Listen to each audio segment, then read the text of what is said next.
You want to do this? Let's do this. First of all, you came to where I live and you hit me. Oh my God. Yeah, Titanic's my favorite movie. It's been my favorite movie since I was 7 years old. I never got Yes. over it. Yes. As soon as Colin did a Titanic setup, I was here for this. So Maria, what did you like about it? Yeah, I mean, like, first of all, I'm, like, resonating with everything you're saying right now. All I saw in the title was the iceberg, and I was like, "It's April. This is gonna be Titanic themed." Like, I just didn't need to know anymore. It was everything I hoped it would be and more. I couldn't have imagined a better performance. Everything from bringing up the water, just, getting his ass knocked off and that being his best feature. Just like, it was in my opinion, a completely faultless bit. I absolutely loved it. The song at the end rounded it all off beautifully, explained the, like, diamante studded blazer. And because you're like, why is he so glamorous? Like, what is this going to lead to? It was just perfect. What, like, I didn't know I needed this extra information about Titanic until I saw this.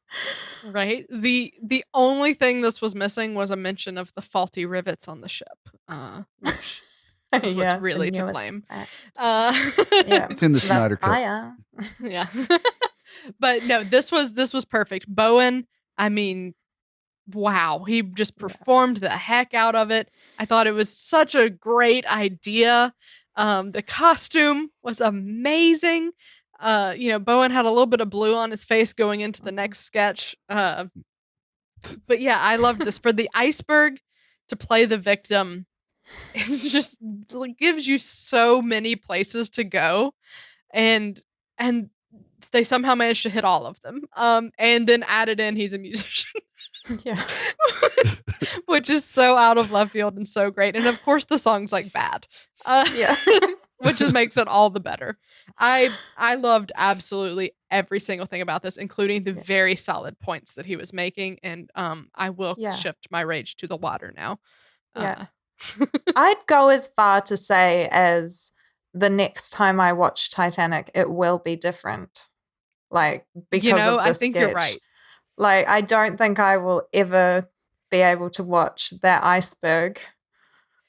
Like when they're on the ship and they're like, iceberg straight ahead.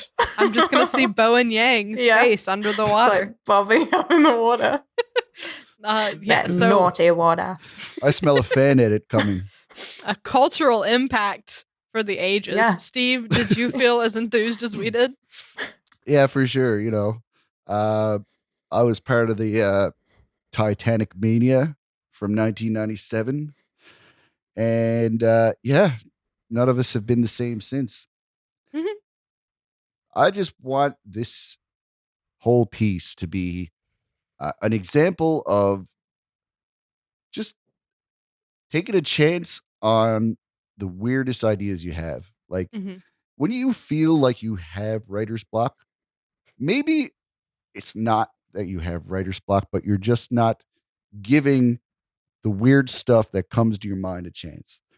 Because I'm sure there's lots of people that say, oh, what if I did a sketch that was the personification of a iceberg, but not just any iceberg, the one that hit the Titanic, and maybe he's got like, you might think you're a crazy person just for thinking that. No, let's go write a game show sketch. But yeah, like Bowen is comfortable enough with his weirdness and his different way of thinking to actually entertain this thought and come up with so much material from such like a from left field idea.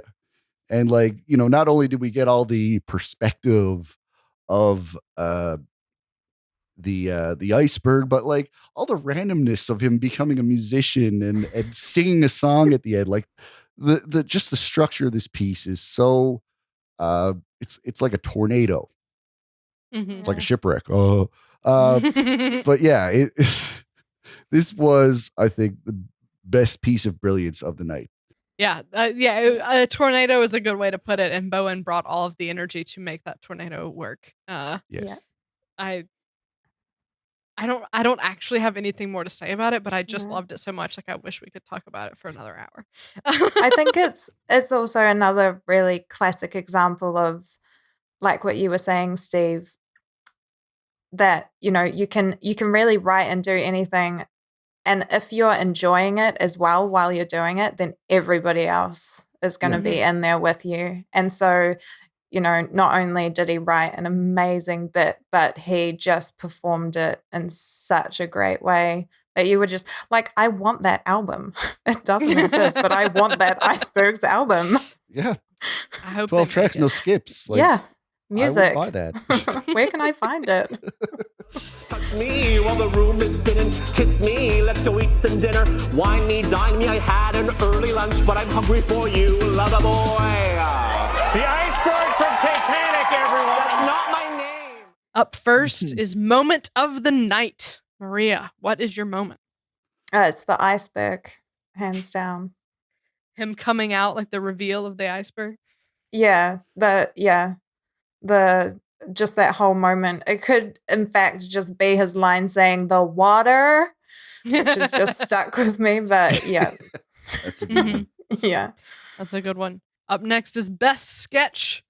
I'm tempted to go IBS because it was so funny and like so shareable, and I love it. But I think just because of my love of Titanic, I got to give it to Iceberg. Iceberg gets the edge there. It was so unexpected and so good. Yeah. If you want to see our full sketch by sketch review, search for SNL Afterparty on Patreon or subscribestar.com.